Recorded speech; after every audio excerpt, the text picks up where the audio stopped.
O que você pensa quando sente o cheiro de café passado na hora? Especialmente se esse café estiver sendo passado pelas primeiras horas da manhã. É fácil nós associarmos o cheiro de café passado pela manhã ao começo de um novo dia, a renovação. Café passado cheira a um novo dia iniciando e com ele novas oportunidades de nós glorificarmos a Deus com as nossas atitudes, nossas ações e os nossos pensamentos. Um novo dia é também uma oportunidade de nós nos conscientizarmos de que, apesar dos males existentes na face da terra, Deus nos dá esperança nele mesmo, para vivermos daqui até por toda a eternidade. Talvez você já tenha dito ou ouvido a frase: a única certeza que nós temos nessa vida é a morte. Porém, de acordo com a Bíblia, essa frase não é 100% verdadeira. Pois, sim, uma das certezas na nossa vida é de que possivelmente a morte um dia chegará. Morreremos. No entanto, a Bíblia ensina que há uma certeza maior do que a certeza da morte. A certeza da vida eterna com Deus. Deus revela na Bíblia que Ele mesmo consumará a obra redentora que efetuou em seu povo e na criação quando Cristo retornar a este mundo. Portanto, a toda pessoa que compreende a palavra de Deus e por compreendê-la tem um relacionamento com Deus, existe a certeza de que no futuro, esteja esse futuro próximo ou longe ainda, morará com Deus em novos céus e uma nova terra. Essa certeza ela é permeada com esperança, uma esperança baseada na pessoa de Jesus Cristo, aquele que garante a vida eterna em paz com Deus a todo aquele ser humano que se rende ao senhorio dele. Logo, a própria morte deixa de ser uma certeza para aqueles que vivem em Cristo, pois conforme Jesus mesmo diz, ainda que essas pessoas morram, eles viverão. Eu quero ler com você o texto de Apocalipse, capítulo 21, versículo 1 até o versículo 8, para nós conversarmos hoje sobre a cosmovisão cristã e a perspectiva que a cosmovisão cristã tem sobre o novo céu e a nova terra, sobre essa esperança de vida eterna com Deus. Diz o texto, Apocalipse 21, versículos 1 a 8. Então vi novos céus e nova terra, pois o primeiro céu e a primeira terra tinham passado, e o mar já não existia. Vi a cidade santa, a nova Jerusalém, que descia dos céus, da parte de Deus, preparada como uma noiva adornada para o seu noivo. Ouvi uma forte voz que vinha do trono e dizia: agora o tabernáculo de Deus está com os homens, com os quais ele viverá. Eles serão os seus povos. O próprio Deus estará com eles e será o seu Deus. Ele enxugará dos seus olhos toda lágrima. Não haverá mais morte, nem tristeza, nem choro, nem dor, pois a antiga ordem já passou. Aquele que estava sentado no trono disse: estou fazendo novas todas as coisas. E acrescentou: escreva isso, pois essas palavras são verdadeiras e dignas de confiança. Disse-me ainda: está feito. Eu sou o Alfa e o Ômega, o princípio e o fim. A quem tiver sede, darei de beber gratuitamente da fonte da água da vida. O vencedor herdará tudo isso, e eu serei seu Deus, e ele será meu filho. Mas os covardes, os incrédulos, os depravados, os assassinos, os que cometem imoralidade sexual, os que praticam feitiçaria, os idólatras e todos os mentirosos, o lugar deles será no lago de fogo que arde com enxofre. Esta é a segunda morte. A consumação da obra de redenção acontecerá no retorno glorioso de Jesus a esse mundo. Embora vivamos em um mundo caído, contaminado e desgraçado pelo pecado, é importante que saibamos que o pecado não terá a última palavra. A obra realizada na cruz por Cristo será perfeitamente consumada em seu retorno quando essa criação, como a conhecemos, terá fim e os redimidos, ou seja, aquelas pessoas que foram salvas por Jesus, viverão com Cristo em novos céus e uma nova terra. Ao contrário da criação original, que era perfeita, mas podia e foi ser distorcida e arruinada pelo pecado, a nova criação será eternamente perfeita, porque nela o pecado não entrará. A vitória de Cristo será completa, perfeita e absoluta, e seu reinado não terá fim. A cosmovisão cristã culmina, portanto, num eterno e perfeito louvor ao nosso Criador e Redentor. Na visão de João, conforme o texto que nós lemos em Apocalipse, o primeiro céu e a primeira terra são substituídos por novos céus e nova terra, nos quais, conforme diz também lá na carta de 2 Pedro, capítulo 3, versículos 10 a 13, nesse novo céu e nova terra habita a justiça. Assim como a nova aliança é superior à antiga, conforme Hebreus capítulo 8 diz, assim também a nova criação será superior à antiga criação. A nova criação também terá uma nova Jerusalém, conforme nós lemos em Gálatas 4:26, essa é a cidade que tem fundamentos, da qual Deus é o arquiteto e o edificador. Também vemos isso em Hebreus 11:10, Hebreus 12 e Hebreus 13. Essa nova Jerusalém, ela desce do céu como noiva, pronta para as bodas. A igreja é descrita na Bíblia como sendo essa noiva, e Jesus, o noivo. João descreve ainda os benefícios eternos que serão desfrutados por aqueles que são o povo de Deus, quando ele vier habitar no meio deste povo. Essa descrição feita por João é feita em termos de eliminação dos efeitos do pecado. A ideia é que, já que o pecado não entrará na Nova Jerusalém, seus efeitos também não farão parte dela. Tristeza, morte, pranto e dor, parte das primeiras coisas que se tornarão passado quando Cristo voltar para reinar no meio dos seus. Por outro lado, o destino final de todos os idólatras e incrédulos é a morte eterna. A cosmovisão cristã, ela se resume basicamente em 4 pilares: criação, queda, redenção e consumação. Deus criou um mundo perfeito, segundo a sua própria glória, mas o homem desobedeceu a Deus e o pecado entrou no mundo e o corrompeu, enchendo-o de desalento e morte. Com a finalidade, então, de redimir o homem e toda a sua criação, de toda essa morte, de todo esse desalento, Deus envia o seu único Filho para morrer na cruz do Calvário. A obra de Deus realizada no tempo presente ainda não é o fim. O Senhor ainda há de restaurar toda a sua criação. Aquele paraíso que Deus criou originalmente será consumado de modo perfeito. Será uma nova criação em novos céus e uma nova terra. A Bíblia toda revela, em seus textos, essa perspectiva dos 4 pilares, pois há um plano eterno em andamento. Nada escapa despercebido por Deus. E tudo está debaixo da sua soberania e seu poderoso controle.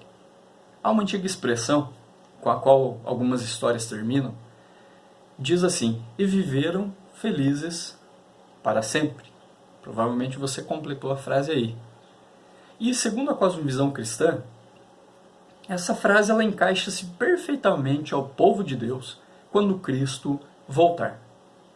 E viverão felizes para sempre. É uma continuidade, é uma constante, né? Não é viveram simplesmente e acabou, não. Viverão felizes para sempre. Pois o pecado não tem a última palavra, porque o povo de Deus vive na esperança de uma glória vindoura, o mais feliz de todos os finais de todas as histórias que existam. Um dos grandes mistérios da redenção é que, em nossa existência presente, o chamado para glorificar a Deus é realizado apenas de forma imperfeita. Conforme diz Hebreus 2:8, agora, porém, ainda não vemos todas as coisas a Ele sujeitas. Deus está ocupado, fazendo o que por vezes parece ser uma lenta obra salvadora no mundo. Você provavelmente já se pegou pensando, poxa, por que Jesus não vem de uma vez e acaba logo com todo esse sofrimento? Mas perceba que este tipo de pensamento acusa algo em nós. E eu diria até algo idólatra em nós, que é o pragmatismo humano. A vontade de que as coisas se resolvam na hora que a gente quer. No momento exato, ali naquele momento. Quando a Bíblia revela que Deus age conforme a sua própria vontade e no tempo dele. Sendo assim, o discípulo de Jesus deve ter a consciência de que tem o privilégio de, em âmbito pessoal e no seu progresso gradual de crescimento espiritual, assistir a essa obra redentora de Deus aqui na criação. Que bênção é podermos ter essa consciência de como filhos e filhas de Deus estamos assistindo Deus redimindo toda a sua criação. Até aquele grande dia, até que chegue aquele grande dia onde todas as coisas serão restauradas. A obra de Deus, portanto, está em andamento. Mesmo que sejamos assaltados por esse tipo de pensamento imediatista, nós, discípulos e discípulas de Jesus, estamos sob a graça de Deus, mas ainda não estamos em glória. A recuperação de tudo o que a criação perdeu na queda já foi iniciada, mas ainda não está completa. Como resultado disso, estamos vivenciando ou vivendo o que os estudiosos da Bíblia chamam de o já e o ainda não. Deus já completou a nossa redenção em Cristo, fato, mas Ele ainda não completou todas as promessas de seu reino vindouro. Estamos vivendo em algum ponto entre os sofrimentos da cruz e a alegria do retorno de Jesus. Você espera esse grande dia ou não? Fica aí a pergunta. A sombria decadência da morte nos cerca por causa do pecado. No entanto, Jesus voltou do sepulcro, sendo Ele as primícias do que dormem, conforme diz 1 Coríntios 15, 20. E voltará, consumando toda a sua obra redentora.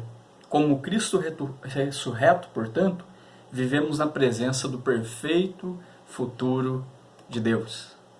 Entendemos pela Bíblia que toda pessoa que é discípula de Jesus, ainda que viva nesse mundo decaído, experimenta da graça de Deus no processo da sua redenção. A cosmovisão cristã, tendo como base exclusiva de revelação a Bíblia, não pode ser outro lugar, não pode ter outra fonte, é a Bíblia, exclusivamente a Bíblia, que é a nossa fonte de revelação, porque é a revelação de Deus à humanidade. Essa cosmovisão, portanto, compreende que a redenção alcança o ser humano e também se estende a toda a criação à nossa volta e aponta como será o mundo por vir. Nós sabemos que, conforme a Bíblia diz, quando morrermos, voltaremos à presença de Deus. Essa é uma pergunta crucial para qualquer cosmovisão. O que vai acontecer quando eu morrer? E nesse caso, que tipo de vida será essa? O cristianismo afirma que a morte não é o fim, que nossa vida presente tem consequências futuras. O corpo será colocado na terra por algum tempo. Esse é o resultado da maldição de Deus contra o pecado. Mas a alma retorna ao seu Criador. Como lemos na Bíblia, para o cristão, deixar o corpo também é habitar com o Senhor. Veja o que diz 2 Coríntios capítulo 5, versículos 6 a 10. Portanto, temos sempre confiança e sabemos que enquanto estamos no corpo, estamos longe do Senhor, porque vivemos por fé e não pelo que vemos. Temos, pois, confiança e preferimos estar ausentes do corpo e habitar com o Senhor. Por isso temos o propósito de lhe agradar, quer estejamos no corpo, quer o deixemos. Pois todos nós devemos comparecer perante o tribunal de Cristo, para que cada um receba de acordo com as obras praticadas por meio do corpo, quer sejam boas, quer sejam más. A Bíblia ainda revela sobre o futuro que um dia Jesus voltará ao planeta Terra, conforme encontramos em João capítulo 4, versículo 3. Jesus virá em nuvens de grande glória, conforme diz Atos capítulo 1, versículos 9 a 11. Esse acontecimento, então, ele trará fim a toda existência terrestre presente. No grande dia, no glorioso dia em que Jesus voltar, em que todo olho verá, vindo sobre as nuvens, toda a existência, toda a vida existente no momento presente deixará de existir. O sistema pecaminoso que está por toda a terra deixará de existir. Algumas pessoas duvidam que isso seja verdade. Algumas pessoas duvidam que esse acontecimento de fato acontecerá. Mas isso não é nenhuma novidade, pois em todas as eras da história haverão incrédulos. Mas a Bíblia, que é a verdade de Deus, ela afirma que os céus que agora existem e a terra, pela mesma palavra, têm sido entesourados para fogo, estando reservado para o dia do juízo e destruição dos homens ímpios. 2 Pedro, capítulo 3, versículo 7. Uma palavra dura e realista. Haverá fogo e destruição para quem é ímpio e não tem uma vida com Cristo. É isso que a Bíblia está revelando ali. Naquele dia que virá inesperadamente como um ladrão durante a noite. Os céus passarão com estrepitoso estrondo, e os elementos se desfarão abrasados. Também a terra e as obras que nela existem serão atingidas. 2 Pedro capítulo 3, versículo 10. Esse universo, do jeito que está destinado à destruição antes da sua restauração. Perceba que Pedro ele relata, ele revela, ele escreve sobre esse grande dia, chamado Dia do Juízo pela Bíblia, como um grande acontecimento, com muito barulho, com fogo, com brasa, com destruição. Porque será um dia único, o dia em que o Senhor restaurará todas as coisas. E aí? A cosmovisão pela qual você está vivendo atualmente garante para onde você vai? O que ela garante, afinal? Também, a Bíblia revela que, quando voltar, Jesus virá como juiz do juízo final. Haverá correção de todos os males e um ajuste de contas, segundo a justiça perfeita de Deus. Deveríamos ter temor e até medo desse momento, porque muitas vezes as pessoas tentam colorir Jesus como se ele fosse um homenzinho bom, que passa a mão na cabeça de todas as pessoas e concorda com tudo o que elas fazem. Uma chamada hipergraça que tem até sido pregada por aí. Só que o que a Bíblia revela é que quando Jesus voltar, ele virá como um juiz. Não haverá isenção de pessoas. Não haverá pessoas que possam dizer: eu fui bonzinho, então o Senhor tem que me salvar, quando essa pessoa não teve uma vida de relacionamento com Deus por meio de Jesus. É isso que a Bíblia revela. É uma palavra, conforme Pedro escreve, dura e direta, mas é realista. É a verdade, a realidade de Deus, que Deus revela para o ser humano. E vai ser dessa maneira. Todo pecado será exposto naquele dia.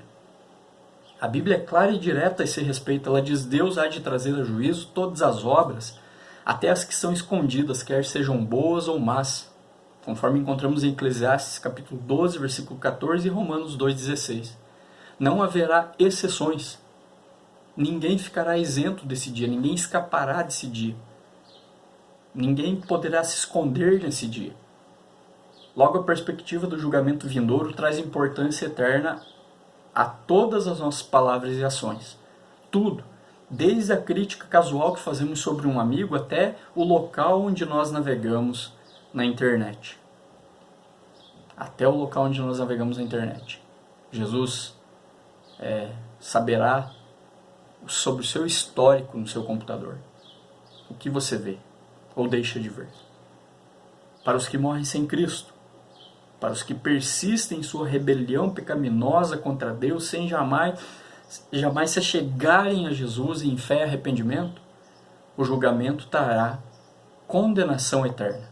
Leia o texto de Apocalipse 21 novamente. Perceba isso. Essa condenação é crucial para a bem-aventurança do céu, porque ela garante o fim de todo o mal. Os males devem ser retificados e a obra de Satanás destruída. Enquanto isso, por outro lado, os que morrem com Cristo são salvos. Com base na perfeita justiça de Cristo, Deus os receberá para si. E tudo isso será para a glória de Deus.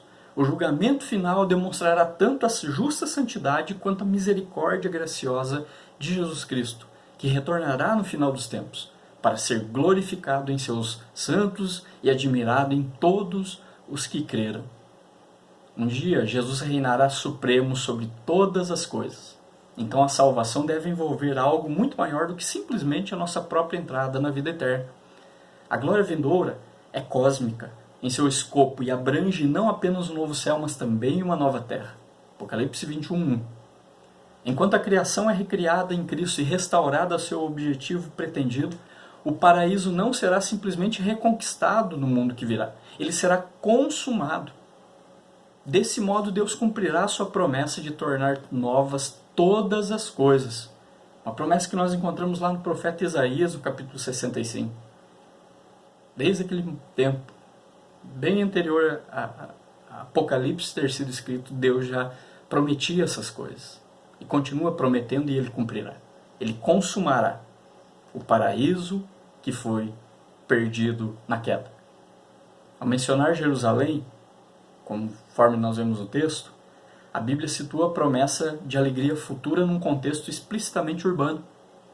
A história começa num jardim, no Jardim do Éden, mas terminará numa cidade, a Nova Jerusalém. Foi assim que o apóstolo João descreveu aquela maravilhosa e bendita cidade em sua revelação no livro de Apocalipse. Apocalipse, um capítulo posterior ao que nós lemos, capítulo 22, 1 e 2.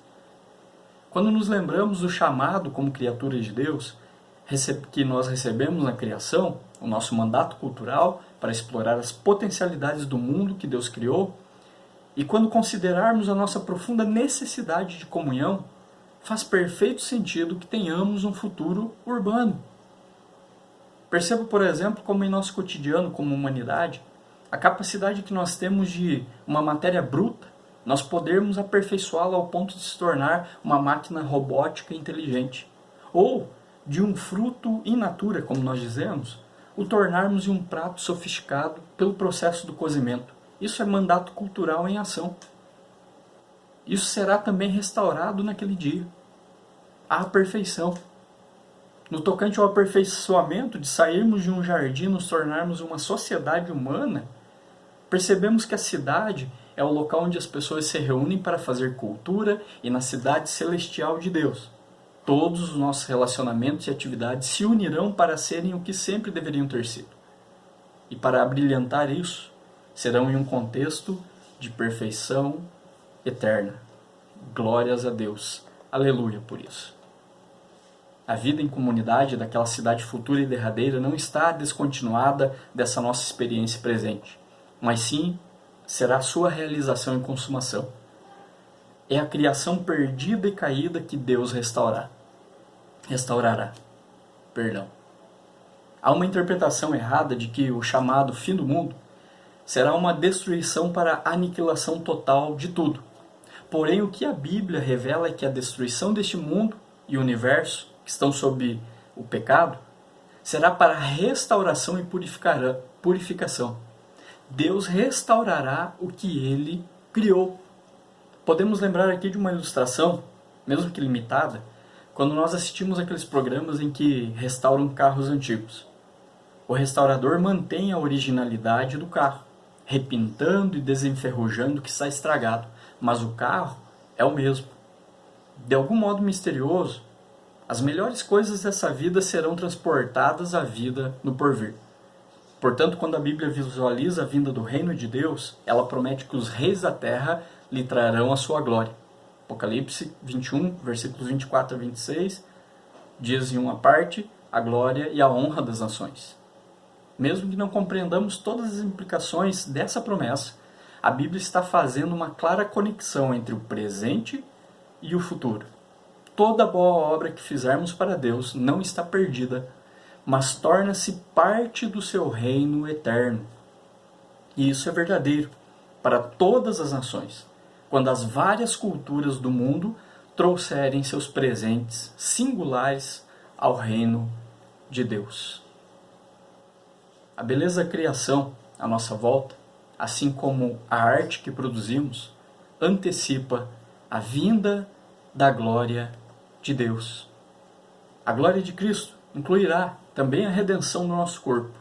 É isso que nós cristãos queremos dizer quando confessamos a nossa fé na ressurreição do corpo. Não é apenas a nossa alma que Deus planeja redimir, mas também o nosso corpo, conforme nós vemos em Filipenses capítulo 3, versículos 20 e 21. As implicações da encarnação e da ressurreição não têm fim. A vida eterna é tanto espiritual quanto física. Deus nos redimirá como pessoas completas, em corpos exaltados e glorificados, como o corpo imortal do próprio Jesus. Desfrutaremos da ressurreição completa, corpo e alma. A glória de Cristo também trará redenção aos nossos relacionamentos. No novo céu e na nova terra, viveremos em harmonia perfeita, em paz e justiça perfeitos, como a nova família de Deus que seremos. As antigas hostilidades serão postas de lado e os relacionamentos rompidos serão reconciliados. A comunhão perdida pelo pecado, desde o Jardim do Éden, será perfeitamente restaurada. Nossa comunhão com Deus e a nossa comunhão com o nosso próximo. Juntos, trabalharemos para a glória de Deus e encontraremos a perfeição do nosso papel como seres humanos. Temos muito para guardar, mas o que é mais importante a respeito do nosso destino eterno é o próprio Deus e a adoração a Ele. Em sua visão de glória, o apóstolo João escreveu sobre a constante adoração de anjos e pessoas ao redor do trono de Deus. Isso também faz parte do já e do ainda não. A adoração que começou no céu jamais terminará. Bem no centro do louvor celestial está a pessoa infinitamente gloriosa do Senhor Jesus Cristo, recebendo adoração universal e louvor absoluto. Esse era o objetivo de Deus para nós desde o início, que conhecêssemos a alegria de adorá-lo. O universo criado por Cristo e por meio de Cristo é também para Cristo, a fim de que Ele possa receber toda a glória que somente Ele merece. A cosmovisão cristã culmina num eterno e perfeito louvor. Esse é o propósito para o qual fomos criados. Você entende o propósito para o qual foi criado? Você já tem uma visão cristocêntrica de todas as coisas? Já abraçou seu chamado para glorificar a Deus e desfrutar dele para sempre em todas as dimensões da sua e da minha existência humana? De maneira prática, como você tem se preparado para se encontrar com Jesus e estar com Ele eternamente em glória? No novo céu e na nova terra. Eu posso te convidar para tomar um café para a glória de Deus com sabor de alegria eterna?